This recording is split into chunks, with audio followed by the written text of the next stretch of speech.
My name's Steve Shamblen. I'm running for City Council District 6. The reason I'm running is because I want to bring a new energy policy to San Antonio.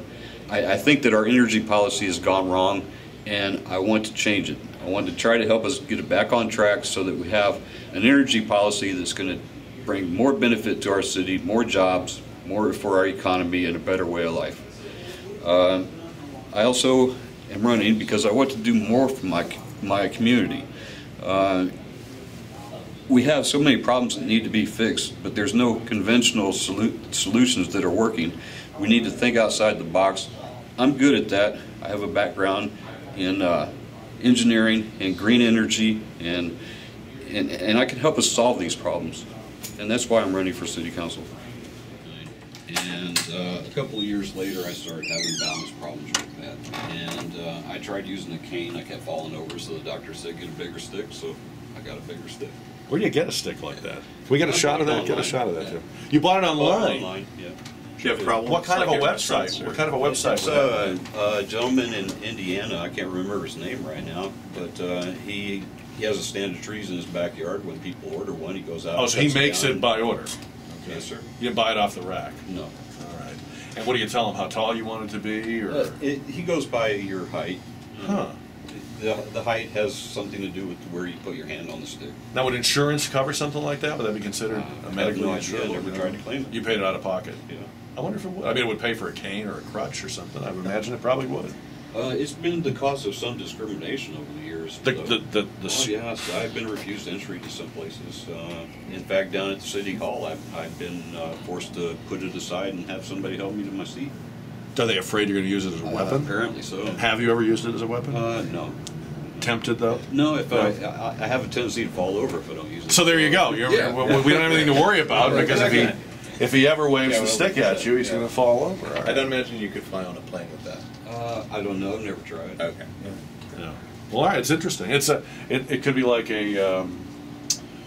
almost like a symbol of your campaign, right? I guess if you were doing like a whole way. graphic arts thing or something. That the Councilman Lopez sent a letter to the senior vice president at WellMed, and which seemed to be soliciting work for his IT company. So it's obviously something I'm going to address to Ray now that he's here.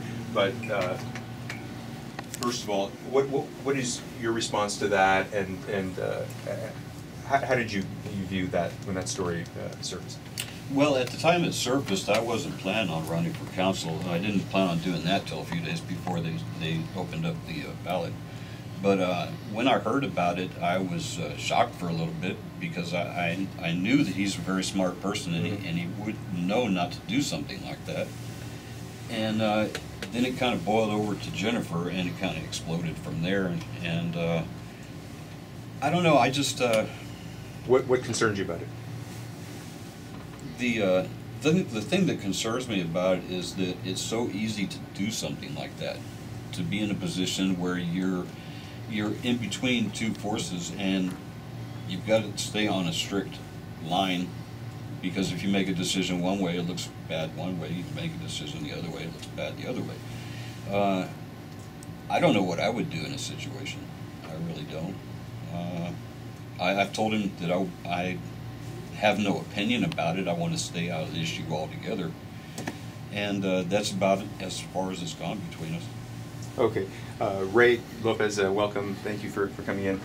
You probably heard the question, but I was addressing it to Steve. Wanted to get his take on the situation which was reported earlier this year concerning that letter that you sent to the senior vice president at WellMed, and which people perceive to be an attempt to solicit work for your company. And I wanted to give you a chance to address, what happened there and how you view that now. Is that something that you regret having done? Well, clearly what it underscores is that perception oftentimes is more important than reality. The reality of things was that I met with him in casual discussion. We talked about what I did for a living now that I was retired. There seemed to be an opportunity for us to, if you can put it in a sense, hook up from a professional perspective, and that was an outreach. Certainly wish I wouldn't have done that. However, at that time, WellMed was not even being considered for an RFP or anything else other than already having business with the senior center services. So at that point, there was no even consideration for a conflict of interest. Shortly thereafter, and I'd say that within the next 4 to 6 weeks, it was pretty well defined that we were going to have to go out to an RFP. It was going to be a bid process. Nothing had moved forward on my relationship with WellMed, and I chose at that point, before any headlines, before anybody calling me on it, I chose just not to go down that route. Simply said, I mean, quite honestly, the way Steve said it, you get to a point where perception is more important than reality. I made the decision on my own not to pursue it any further, and it went no further. I never did business with WellMed. I never submitted a bid or had any kind of exchange of revenue or billing or invoicing them for anything. Ray, in light of that story surfacing, are you approaching things differently now? I mean, how do you approach things when it comes to your company and business that you naturally want to get for your company, and how you balance that out with your role in the council? Right. Well, clearly it made it certainly a more prominent decision on virtually every opportunity that I get. You know, most business folks will tell you their business plan really depends on their professional experience, where they've been, what they've done, their expertise, if you will. Mine was in IT, so when I retired, I decided to go into the IT consulting world. The other area where I had some experience with it was in education. That's for the most part the areas that I focused in, recognizing that there's not a whole lot of decisions that I'd ever have to recuse myself from in the world of education. So that's basically what I've been doing with my IT company. So yeah, I mean, basically what it did, it underscored you know, another decision process, as Steve said. I mean, we get to these points and you make a decision on the spot, you decide, you move forward with it.